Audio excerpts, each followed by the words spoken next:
today. Thank you to all of you for being here. Thank you also to Warren, who's helping me out right now.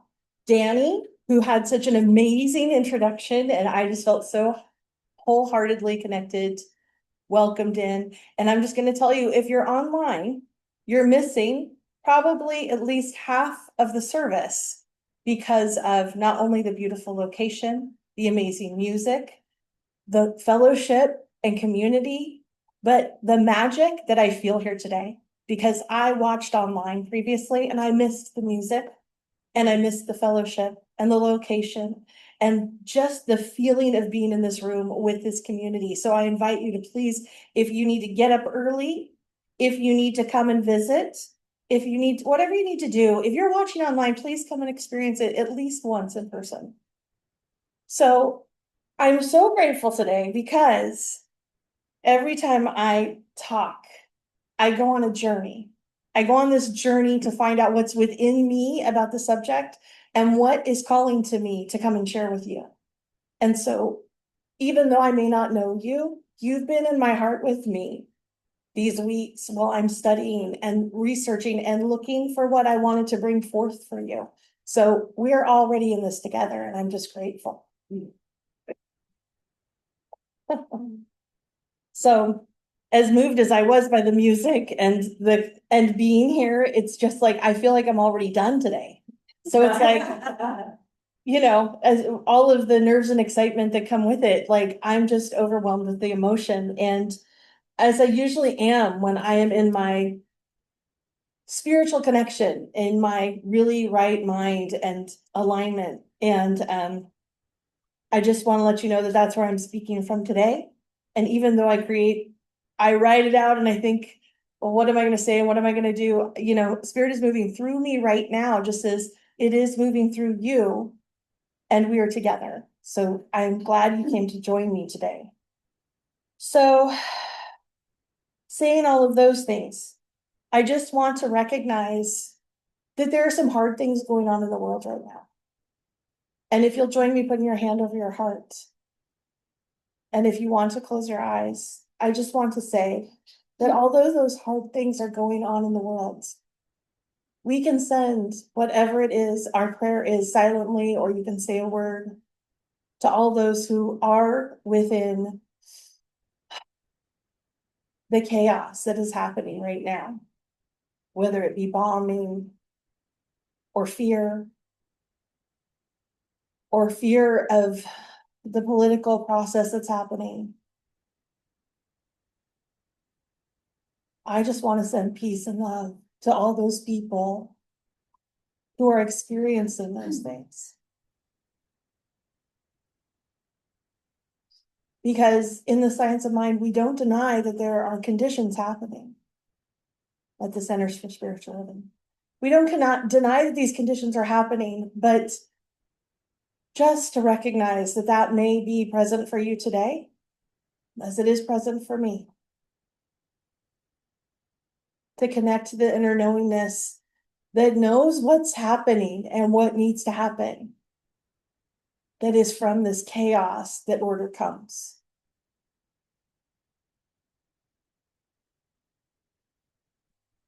So thank you for doing that, because I just wanted to clear that space for us to really embody the ideal of the talk today, which is being in pure imagination, a world of pure imagination. And that includes that there are things that are happening in the world that we might not want to have imagined. But in this collective consciousness, there's somewhere in there that was imagined. We have over 80% of subconscious thought going on in us at all times. And so these things that are happening, this chaos that is happening, it is that subconscious, unconscious. And what I call you today to do is to step into bringing the unconscious into the conscious, into the creative field, because that is where we really want to be, is having our thoughts be consciously creative. And that's how, when we turn away, as Ernest Holmes suggested we do, from that which we don't want to experience. We turn towards what it is we do want to experience. Not that we didn't know what happened or are deaf to it or stick our heads in the sand. No, it is consciously creating the world that we want to live in. That is the world of pure creation, pure imagination, pure consciousness. So, turning towards that, the reason why I chose today to come and speak was because I was always so moved by movies. And of course, the one with Willy Wonka and the Chocolate Factory and Gene Wilder was one that really moved me through my life. I was tortured by having to watch it for many years because I knew someone younger who watched it over and over and over again. And I thought it was so funny today that I was thinking about this and chose this outfit. And then today, as I was getting ready, I was like, oh, Willy Wonka was wearing a purple jacket in the beginning of Willy Wonka and the Chocolate Factory. And I just had to laugh out loud. But the thing is that if you recall the beginning, near the beginning of that movie, he's singing the song about pure imagination. He's singing it because he's in this realm of his pure imagination, creating a place that is made of candy and yummy and bright, and he's dancing through it and singing about it. And as much as I wanted to sing that today, and I thought about it, I've heard that it might not be such an enjoyable experience for the people online, but I'll sing you a little bit of it because I want to step out and do that. No, girl. So, and if you know it, sing it with me. You know, when you prepare for things and all of a sudden there's technology to deal with?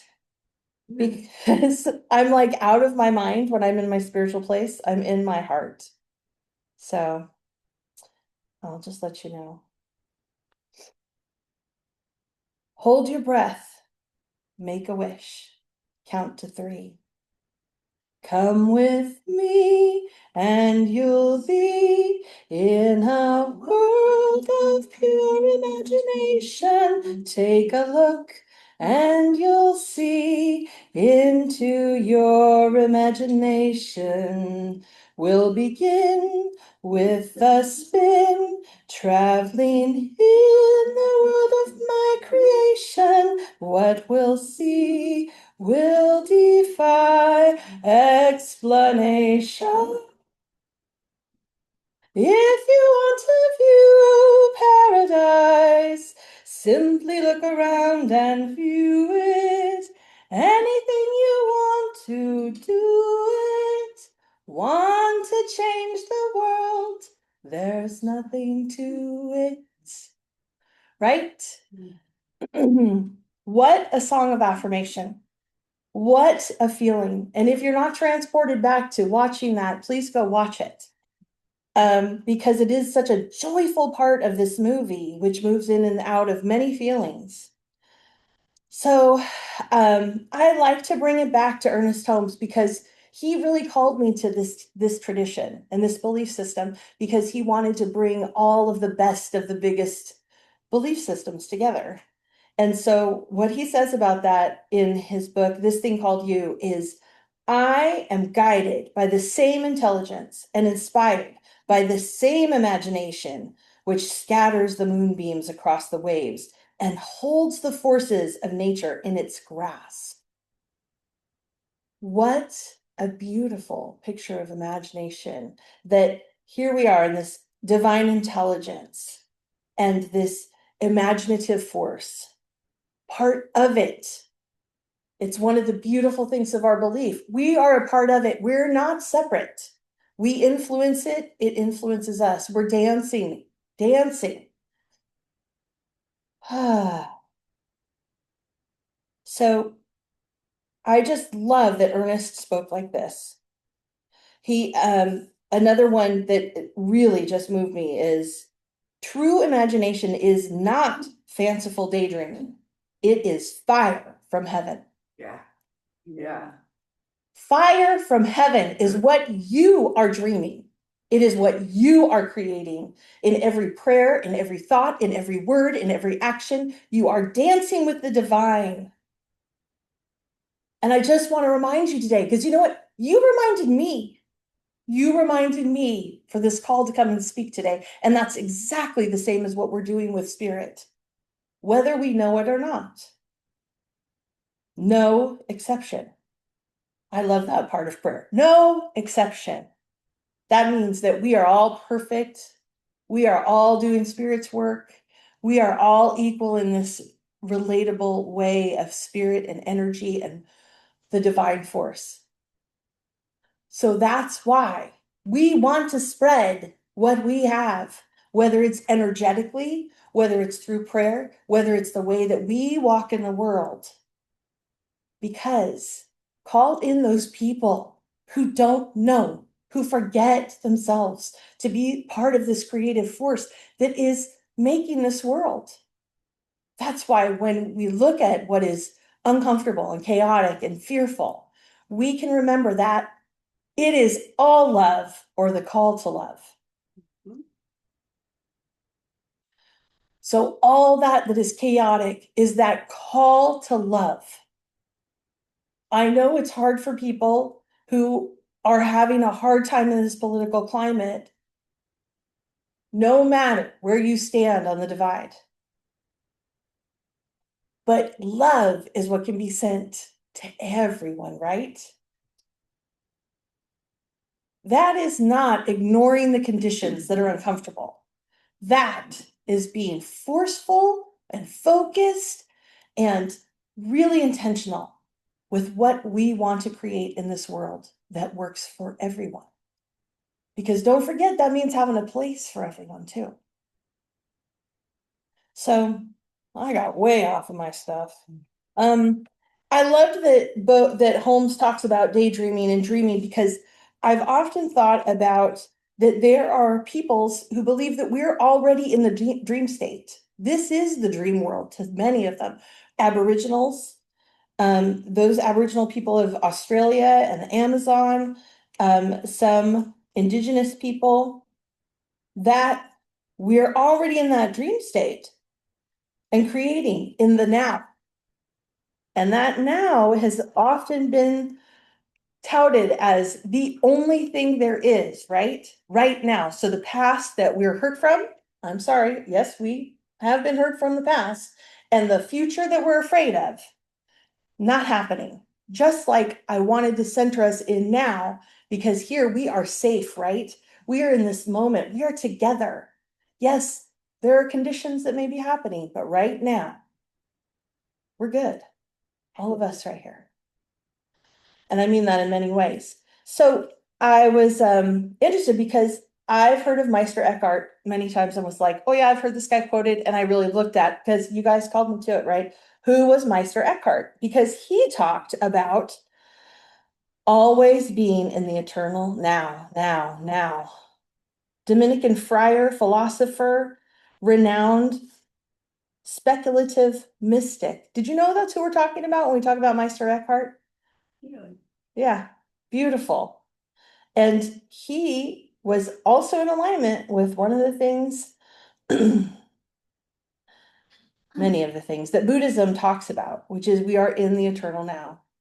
And so that suffering that we experience is us connecting to what is not now. And I love to sometimes bring in some of what Jesus is quoted to have said, although I am not a person who has studied the Bible religiously. I've done it educationally. I love the part where he is touted to have said, behold the kingdom or queendom of God. It is within us and among us. Isn't that what we talk about? How we're swimming in it, right? There's nowhere that God is not. That means in me too. It means in you too. It means in all of those people. So, oh, that's Luke 17:21, by the way. Ernest Holmes speaks of it again, right? There is a power for good in the universe, and you can use it. We hear it all the time. but reminding each other, you can use it. You can use it in this moment, in this eternal now, remembering your power, your truth, your creativity, and that you are one with this powerful source, always present, always among us, always filling us. So, as I said, this is the time. It's the time to be powerfully focused in our thoughts. If this isn't a call to love right now, what we're seeing, I don't know what is. Right. Mm-hmm. Please feel that. Feel that call to love your neighbors you walk by, to know all of those people in those chaotic places, to know the people who've been bombed, to know the people who you don't even know that they might be having a challenge because they put a smile on their face just like everybody else. Yeah, love. It's that very powerful force. I mean, if you are a student of Jesus, you know that Jesus talked about love, love, love, love, love, love, love, love. It was all love and justice sometimes, you know. So, so coming forward, I'm going to keep focusing my thoughts. You guys called me to it. You called me here today. Remember that you're calling people all the time with your energy. You're sending it out all the time. We are constantly broadcasting and receiving. So we can catch that thought that's negative, that's diminishing, fearful. Tell it no. No, I'm going to choose love. Well, I just invite you. Sorry. You don't have to, but I invite you. I get impassioned. So what I would say is that focusing on love and joy, oneness, freedom, and the upliftment of nature and humanity. How can you go wrong? I don't think you can. And that is really, when we keep talking about a world that works for everyone, no exception. So I like to think of that connection. There's so many ways that I feel connected with the divine spirit and force and love. I think that one of the things that John had sung about with the welcome was that knowing its presence in everyone. Was that in the welcome song? I'm sorry. What did I say? John. Sorry. John, hey, thanks. Danny, thank you. See, I told you I'm out of my mind. I'm in my heart. So recognizing that that's who we see everywhere. The divine love. Get into that imagination. They can see it beyond the circumstance. Beyond whatever the picture is, because that's the mind, like I said. And I mean the little mind that's judging, not the big mind that's loving, the one mind.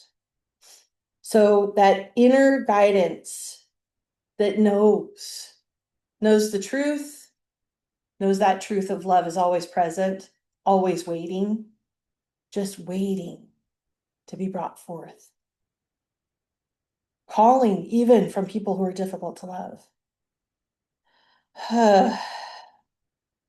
So I love that about what Ernest Holmes taught us about prayer, that feeling is such an important part of prayer, that when we pray or retreat, we are focused on the feeling that we want to have when we have the realization of this prayer.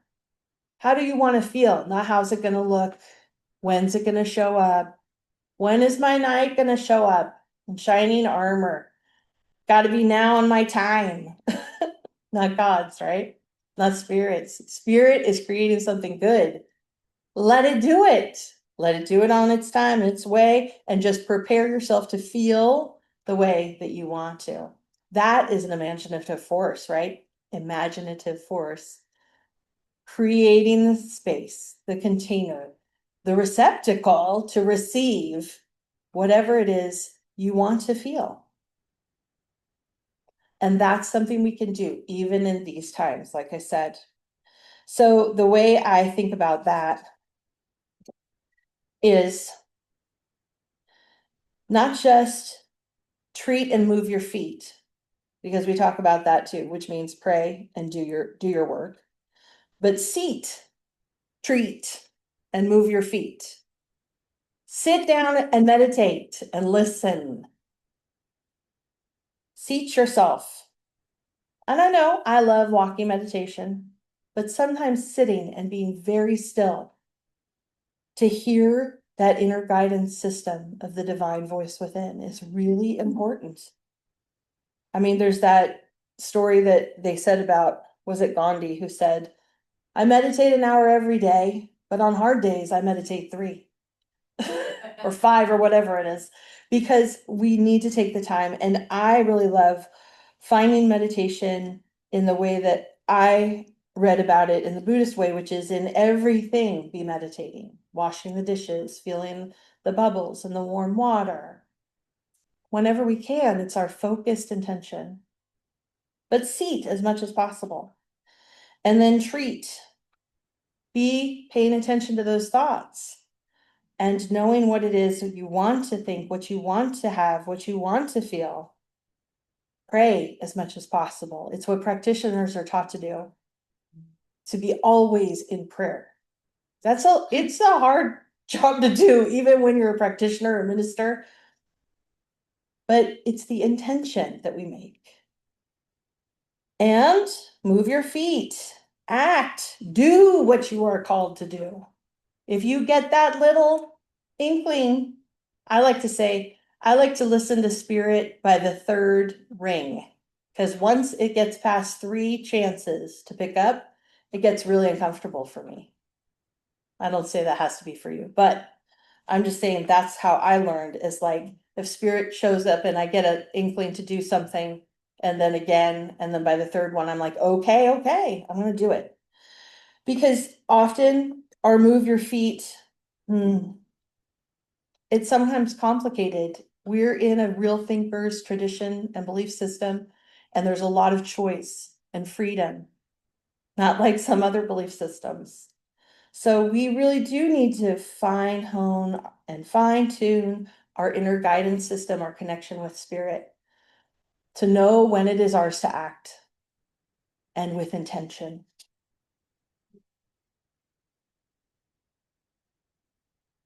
So often in times that are challenging, I think about, like Reverend Eileen said, Melissa Felipe has also been my mentor for years and years, maybe 20, because I started in 2004 in Center for Spiritual Living, but I don't know, I've been with Melissa for at least 10 years.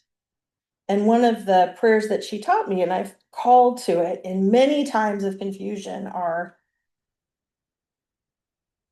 God, let us learn whatever we are meant to learn in this situation as quickly and painlessly as possible. Yes, yes. Amen. When I lived in Sonoma County and we were having the fires, God, let us learn whatever we are meant to learn from this situation as quickly and painlessly as possible. When I think about the chaotic world situation, God, let us learn whatever we are meant to learn from this as quickly and painlessly as possible. And of course, you can say spirit or oneness or whatever works for your heart. But it's a really good way of refocusing. There's something to learn here. It may be for me to learn, it may be for us to collectively learn, but it is not just the divine or the world or people pooping on us. Even though that makes flowers, right? So no, it is meant for us to learn and grow. So I had to learn that one the hard way, because personally I felt like a victim to my life, to the way life was working on me. You know, even Job had that moment where he felt like a victim to God. But I don't think that that's the intent of this creative force in nature that we are acknowledging and that we open to. That it wants us to be joyful, loving, know our oneness with each other. So, God, please let us know and learn what is meant to be known and learned in these situations as quickly and painlessly as possible. So again, Holmes said, true imagination is not fanciful daydreaming. It is the fire from heaven.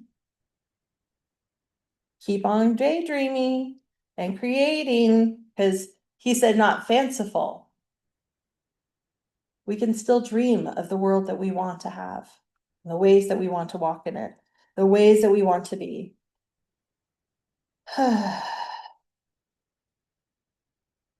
So that was also near the end of Willy Wonka. What he said was, we are the music makers and we are the dreamers of dreams. Roald Dahl knew what he was writing in that, or whoever changed that for him. That is specifically it. We're it. We're the creative force. Let's live like it. Let's love like it. Let's be, do, know ourselves and love ourselves like that. So, let's see. Like Willy Wonka said, if you want to view paradise, simply look around and view it. Anything you want to, do it. Want to change the world? Well, there's nothing to it. So I'll just share with you the specific prayer that I've been keeping in mind since we've been in the current political climate. And if you'll join me in prayer, I'll let that be the prayer that we have to end today, my talk today. And thank you again for having me, opening your hearts and minds, and just even giving of your time, which is this precious resource that we don't know if it renews at the end, but maybe. So,